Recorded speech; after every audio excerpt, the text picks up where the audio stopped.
नमस्कार दोस्तों। क्या आप जानते हैं कि आज जिस सिविल सर्विसेज, आईएएस, आईपीएस को हम भारत की सबसे प्रतिष्ठित सेवाओं में गिनते हैं, उसकी शुरुआत कैसे हुई? आज हम जानेंगे भारत में सिविल सर्विसेज का इतिहास और उसका विकास। सबसे पहले सिविल सर्विस शब्द का उपयोग 1765 में ब्रिटिशों ने किया था। उस समय ईस्ट इंडिया कंपनी भारत में अपना प्रशासन चलाने के लिए अपने अधिकारियों को नियुक्त करती थी।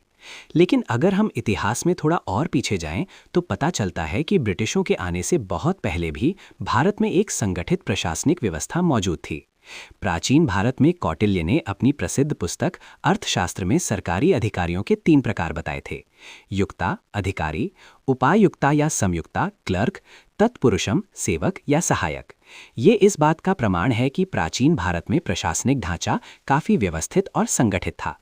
इसके बाद मुगल काल में मनसबदारी सिस्टम लागू किया गया, जिसमें प्रशासन और सेना दोनों का प्रबंधन एक ही व्यवस्था के माध्यम से किया जाता था।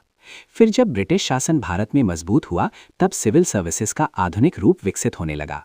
इस विकास में 2 महत्वपूर्ण व्यक्तियों का योगदान था: लॉर्ड वॉरेन हेस्टिंग्स, जिन्होंने सिविल सर्विसेज की प्रारंभिक नींव रखी; लॉर्ड कॉर्नवालिस, जिन्हें भारत में सिविल सर्विसेज का जनक या फादर ऑफ सिविल सर्विस कहा जाता है। लॉर्ड कॉर्नवालिस ने सिविल सर्विसेज को 2 भागों में बांटा: कवेनेंटेड सिविल सर्विस, जिसमें केवल यूरोपियन अधिकारियों को ऊंचे पद दिए जाते थे; अनकवेनेंटेड सिविल सर्विस, जिसमें भारतीयों को छोटे और निम्न पद दिए जाते थे। लेकिन समय के साथ इस व्यवस्था में बदलाव आया। चार्टर एक्ट 1853 के माध्यम से पहली बार सिविल सर्विसेज में खुली प्रतियोगी परीक्षा या ओपन कॉम्पिटिटिव एग्जामिनेशन शुरू की गई और 1855 में पहली बार सिविल सर्विसेज की परीक्षा आयोजित हुई। हालांकि उस समय परीक्षा लंदन में होती थी, इसलिए भारतीयों के लिए इसमें भाग लेना बहुत कठिन था। फिर भी 1864 में सत्येंद्रनाथ टैगोर पहले भारतीय बने जिन्होंने सिविल सर्विसेज परीक्षा पास की। ये भारतीयों के लिए एक ऐतिहासिक उपलब्धि थी। इसके बाद धीरे धीरे भारतीयों की भागीदारी बढ़ने लगी और आज़ादी के बाद सिविल सर्विसेज को भारत के संविधान में संवैधानिक दर्जा दिया गया।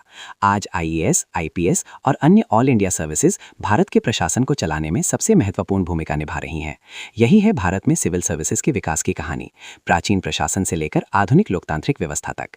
ऐसी ही राजनीतिक और ऐतिहासिक जानकारी के लिए अभी पॉलिटिकल त्रिनेत्रा को सब्सक्राइब कर लीजिए, क्योंकि यहाँ हम तथ्यों के साथ बात करते हैं।